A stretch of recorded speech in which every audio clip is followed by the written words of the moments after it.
Woo!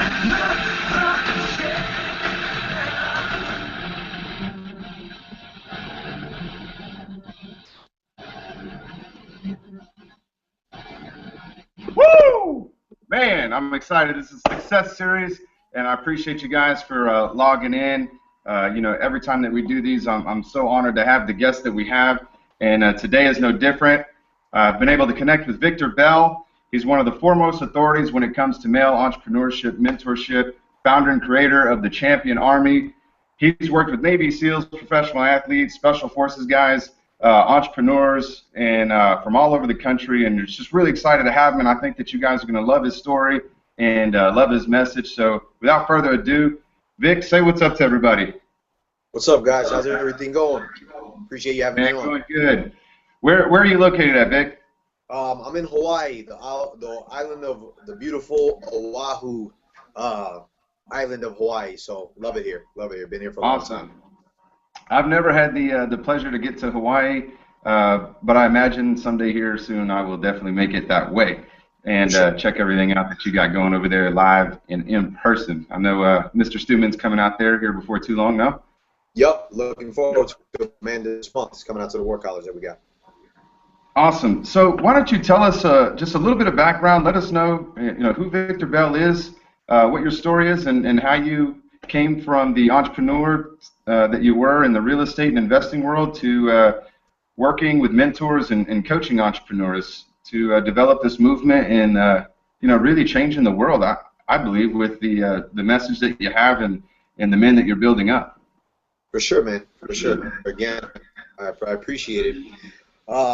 Again, like I said, Victor Bell, for those who I haven't met yet, and I created a gym or a coaching program or a coaching facility called Warhorse Strength Camp.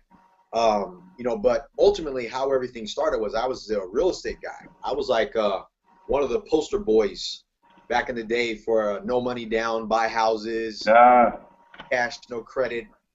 I started off like that, really through necessity. I got a little different background than others. I left home pretty young, and with leaving home pretty young, went to the military, got out, went back home, and went back. I'm from Texas originally, and kind of started hustling, doing a bunch of stuff. Got caught up, got a felony charge, and really didn't have a lot of skills to just get out there because I joined the military. I was in the infantry, and there wasn't a huge skill set aside from going into the police force or doing some other stuff because of some of the I was in the infantry, so not a lot of excess college background involved in that. So as I bought a lot of real estate over time, I got really popular. I was kind of with the Ron LeGrand groups and Scott Shield, Dave Lindahl. I worked with them as a coach for a long time as well, buying apartment complexes and retail stuff, and I had a bunch of stuff that I had bought. I took down a property in the mainland from Hawaii after I moved here later. And lost everything, man. I gunned down to pull out $1 million on a project, and it didn't go the way that I needed to.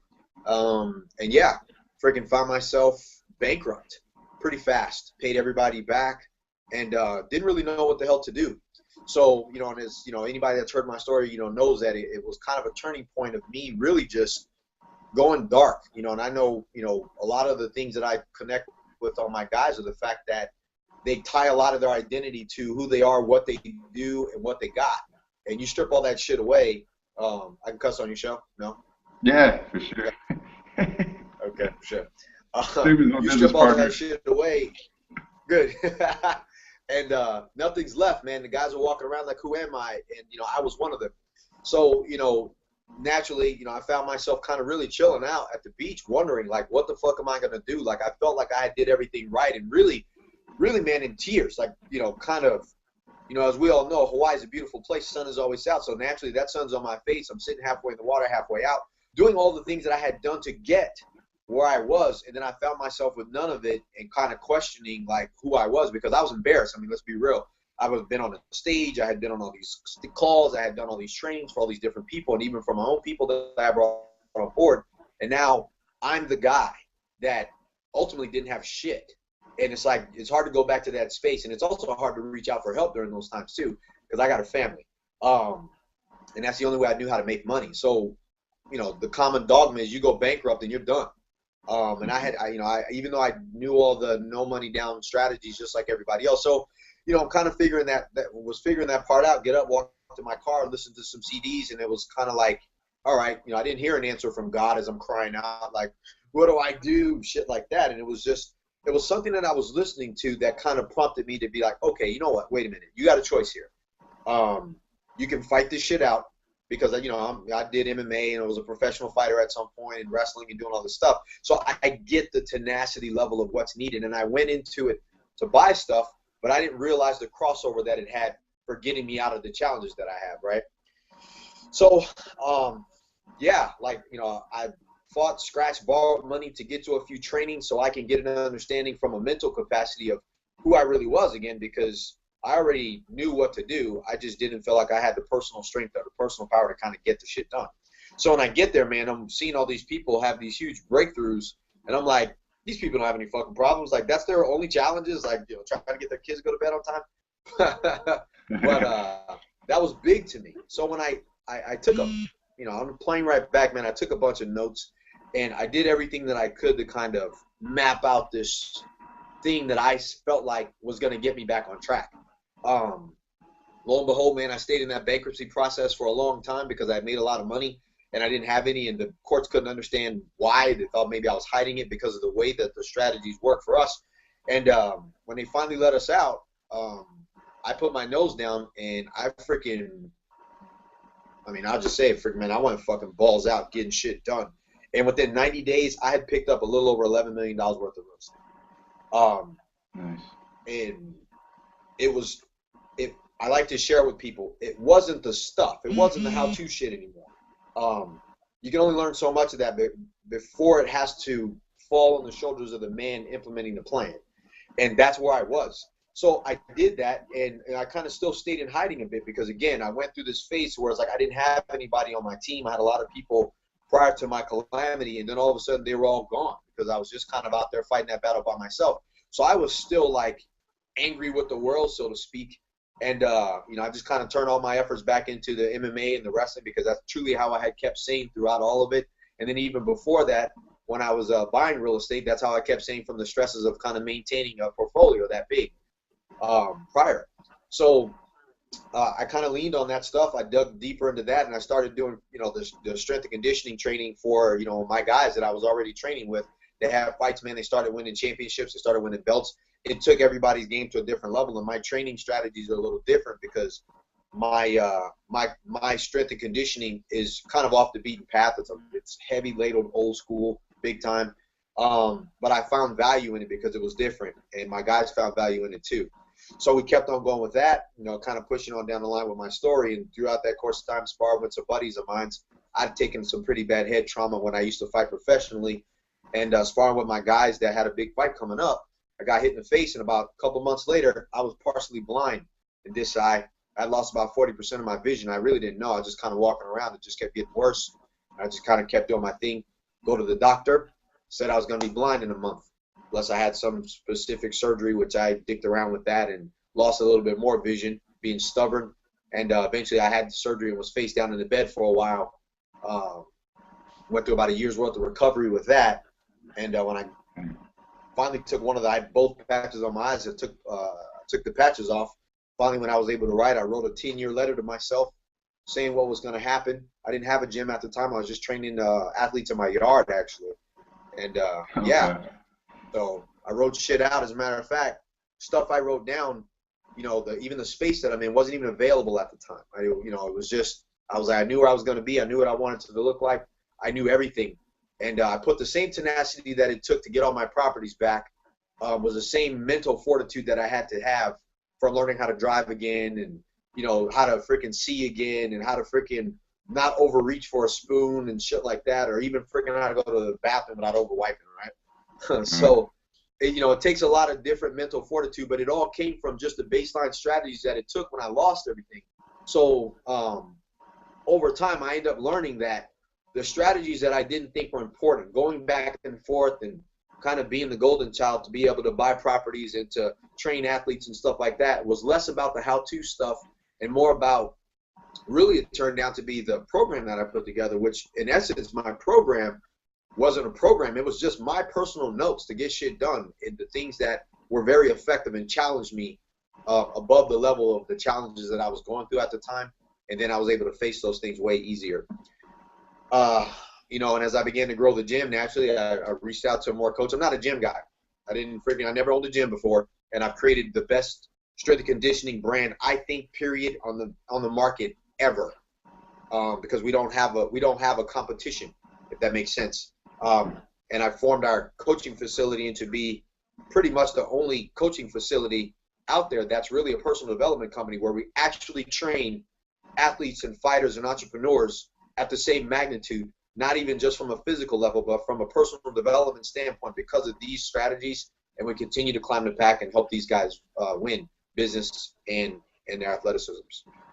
So, yeah, man, I guess that's my story, and I continue to climb that. And when I grew the Champion Army, it was really just having guys that really were going through what they thought were challenges for them, and just having them reach out and connect with them. And I kind of hooked up with a bunch of different coaches. I hooked up with Kevin Nations and you know, Sam Bactier to grow the gym, and like all the different guys, Elliot Hulse, Zach Evanesh, all these different people in the industry that are successful, and just kind of saw what they were doing. And I was like, all right, but it was seeing what they were doing and understanding that I had my own personal touch that a lot of other places didn't have yet. And I just saw the drive of it, and I just kept pushing it. But, you know, realistically, man, it's not just, you know, the Champion Army is an army of men who want to win and dominate in their arena. So having entrepreneurs that come from that space, man, has been a humbling experience to learn from a lot of great people, and also have a lot of great people, you know, around me too. So that's really how it came about. I mean, I guess my story in a nutshell, you know, and I guess it's become a story of a lot of other men along the way. Yeah, that's awesome. And, you know, there's so many different personal development programs out there, you know, from everything to, you know, Tony Robbins to every other feel-good, you know, personal development deal that's out there. There's hundreds of them. But and for somebody like me who I'm never a fitness guy. I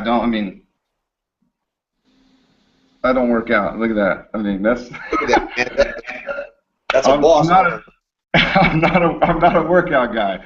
So, you know, I went through a program and through an experience that was heavily based on the physical activities and sparring and, you know, running and all this other shit. And I'm like, you know, I just don't see how this fitness shit is going to help me with because what I'm really going through is I'm looking for this mental breakthrough. I'm looking out to figure out who I am, because much like you, and I think anybody who starts from nothing and reaches a certain level of success, you know, you always strive for these things, and you strive for this money and this dollar amount and the houses and the cars and the, you know, vacations and all these things that you could do when you have money, and that's what you're after for so many years. And then when you get there, whether you lose it or whether you don't lose it, I think you still eventually come to the same place of realizing that that's not really who you are, what you're made of, and you really don't know.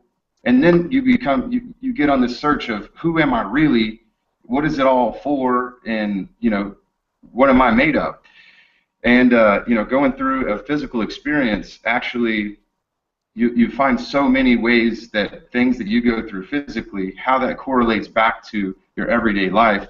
And so can you kind of tell us a little bit about some of the things that you guys go through in your program, what it looks like, and some of the breakthroughs that you've seen that your clients have had? For sure. You know, I do have a crossover of, it's not a workout, but it's a physical attribute, you know, because I feel like when you can do something and tie it all in and make it mean something else, it becomes DNA. You know, and that's pretty much been how I've taken a look at it. And the crossover between having a physical and a mental tie-in and to kind of show exactly what somebody's made of is very different, because that's why I like wrestling and MMA, because no one gives a shit who you are on the mat or what you got. You're just going to either be some man who gets dominated or dominates, and that's your respect. Not that, you know, the war college and stuff like that, we go into that, you know, that high level of intensity, but I find that the guys that have been through our program, you know, even like, you know, even on a smaller scale, get to see themselves perform very differently and some of the mindset trainings and the mindset activities that we do, those processes begin to define them. And when they see what they're really capable of outside of what they think they're not, that's the breakthrough. So, you know, I got guys that come back and take down big projects because at some point, you know, they didn't really think they can do it, because they're relying on I say it's the side of them that's not really the person that's doing the work. It's the person that they try to hide that's doing the work. It's the competitive guy, the guy with the drive, the guy that's not willing to lose, the guy that's willing to go all out and, you know, jump on you in the parking lot if they have to either defend themselves or defend the people that they care about. You know, the person that your parents say, no, don't do that, guys. Don't do this, little Johnny. That's not nice. That's the dude that you almost have to rely on to pull you out of the pinch when your business is tanking or when something becomes important to you. I mean, you know, or if you're in a real estate transaction or anything like that where somebody goes, look, because it happened to me. That's how I got back. Dude, I need $300K in 90 days. Cool. Next day later, dude, I need $300K in 30 days. Do you have it? And I said yes, and I didn't have it at all. But I knew saying yes had absolutely nothing to do with my agreement with him, but it was a total commitment and agreement with myself that I was willing to do whatever the fuck it took to get it done. And that's a tenacity you don't get from how-to stuff. That's a personal thing. And when you know what you're 100% capable of, it stops being about the doubt that you have, which is where everybody hits the road at when they don't know. So the physical tie-in, the mental tie-in, all goes hand in hand. And at the War College, I've found that we get the best results for our guys, be it real estate guys or consultants, because I got advisors, I got, you know, attorneys, I got, like I said, financial advisors, I got just normal coaches and consultants. And it's like at some point, there's something about their growth in their business that's either stopped them or they want to take things to the next level, and coming to the trainings that we put together are so challenging to them from a mental keep going, with the physical attributes at the same time. It truly begins to define who they are to themselves, and they stop looking at everything else as a challenge and start seeing that they're freaking capable. And shit, I got freaking goosebumps just talking about that, because I can picture my guys going through that, and when they rise up, man, it's a freaking sight to see, man. It's almost scary to see what a guy that's in a business environment can accomplish if he relies on himself and stop playing the nice game. It's not going out there and being like this, you know, rant raving lunatic, but it's also knowing what you're capable of and letting that person kind of be quiet enough to show up as kind of like that quiet alpha in the room, to just be like, hey, if I'm called on, I'll make this happen, and if not, I'll sit here and I'm cool. Which is why I said that's a champion mindset. Champions aren't boisterous. You know, we just get up and make it happen, and then we enjoy that part, and that's it. So for somebody who's never been part of a movement or any kind of a program, you know, what do you say to that person as to, you know, try, because a lot of alpha males, especially the more successful they become, it seems like the more they want to just say, I can figure it out, I'll make it happen, and they, you know, continue to take all these wrong turns because that pride in them says, I can't let some other man help me through this. I can't show them that I'm struggling in this area of my life, and they, you know, we always try to stuff that side away from us. You know, if we're like you say, we're always waging war in some area of our life, but we don't want to show anybody that, especially if we have any kind of following or reputation. We try to stuff that shit away and hide it like it doesn't exist. Mm-hmm. So for those guys, you know, what piece of advice can you give to them as to what benefit they could have, you know, partnering up with a program like yours? I guess for a guy that's going through that, I mean, naturally, it's the first thought is I can handle it alone. Less about I can handle it, but more about I'm embarrassed. Legit. More about the shame of feeling like if I involve other people and I still fail, that I'm not what I publicly put out to people and I lost. Usually when people reach out, they've already lost and they're at their wits' end and they can't go to the people that they normally would have relied on to help them because they're too embarrassed or ashamed, and then they reach out to me. You know, our programs are a little bit more private than a lot of other programs, so there's a little less publicity behind it. So my guys that come, you know, naturally anybody going through stuff knows that if you come to me, it's going to get done, and I'm not going to put you on blast and stuff like that, because your wins and your losses are truly one of those personal perseverance type deals, and it doesn't require an audience all the time.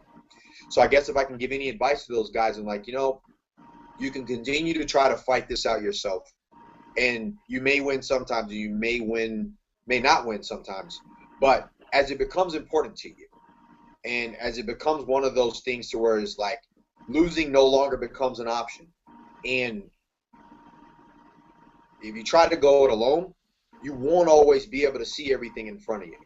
There are certain strategies and there are certain mindsets and there are certain things that you just won't get until two things happen. One, you know what you're capable of because you have nothing left to rely on, so you got to rely on yourself. And two, when you get a coach and mentor that understands where you are and that doesn't deal with you on the premise that you aren't capable, but goes above and beyond the call of duty to show you that you are.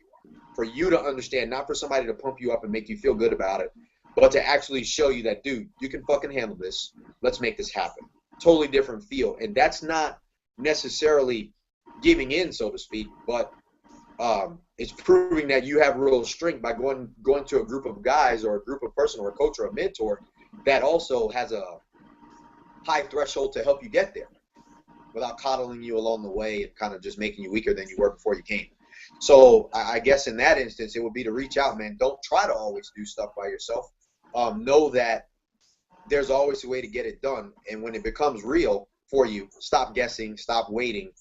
Prolonging the inevitable doesn't make you stronger. It actually makes you weaker and creates a deeper hole for you to dig through. And by the time somebody can't help you, shit, man, you're so far down at the bottom, you may not recover. There's a lot of guys who commit suicide, who quit, who lose everything, whose families leave. They're picking their kids up from 7-Eleven because they waited to get help. And then they're all trying to get it back. I mean, don't wait till you got to get it all back before you start really starting to get around a group of people that help you bet on yourself and wage war and win, so you can pick up the pieces as they sit, not have to put shit away and try to figure out how to get it all back or start over again, man. That's ridiculous. I have guys that come on board like that too, man, and it's tough. It's tough to see. It's tough to watch. And my heart goes out to them. I love them. They're brothers, yet at the same time, you don't have to wait that long. It doesn't make sense. There's no strength in it. How can folks get a hold of you if they want to reach out to you? Let us know your website. How do we find you on Facebook, social media? For sure. Naturally, you guys can always hook up with me on Facebook. You can go to VictorBellJr.com. There's Warhorse Strength in parentheses behind it. It's a picture of me, white shirt, kind of polished down a little bit. I like to dress up occasionally too. You can always go to Champion Army War College. That's championarmywarcollege.com. That's kind of like a little write-up.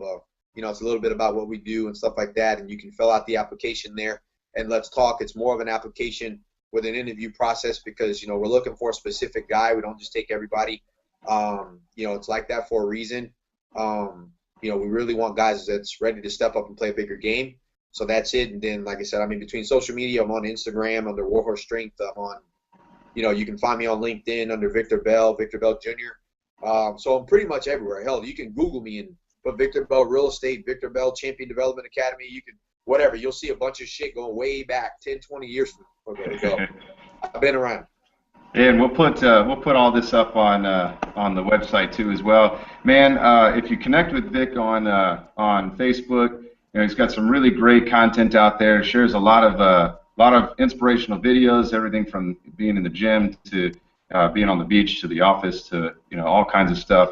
And I enjoy watching the content and following you. So I would ask you, man, just for shits and grins, man, if you could give us just a couple words of motivation for the guys out there, pump them up as they watch this and go on about their day and have a successful week, man. I would really appreciate that. For sure. I think my biggest one is has always been be yourself, because that's always enough. Because if you aren't focusing on the guy that you keep trying to hide, the guy that's probably the strongest version of you, not the fake bravado stuff that you put online or put out there publicly, or that the one that stands in your place as you're out there going on throughout the course of the day. If you focus on the person that you are truly designed to be, the strongest person that you really are, the person that you probably don't give credit to, that person will show up and dominate for you every time, and people will wonder where the hell you came from. If you don't strengthen that person first, your other person can only fight for the time that it can, and eventually it'll give up, and it's going to be just like, you know, you ain't going to have done anything. It's not even going to be worth it. So if I can share any moments or any message at all outside of what I've said so far, it's when you focus on strengthening the real you, you become stronger, and that's not a loud, boisterous thing. That's just knowing for the fact that if you're called on, you're going to stand up and you're going to fucking make it happen, and there's nothing that's going to stop you. That's what it means about being unstoppable, and that's what I help my guys do at the War College. So, boom. Hey, I appreciate your time, brother. Have a good one. Thank you so much, and we'll talk to you soon for sure. For sure, man. Thanks so much for having me, brother. I appreciate you, man. Keep doing your thing. Love what you do. Appreciate it.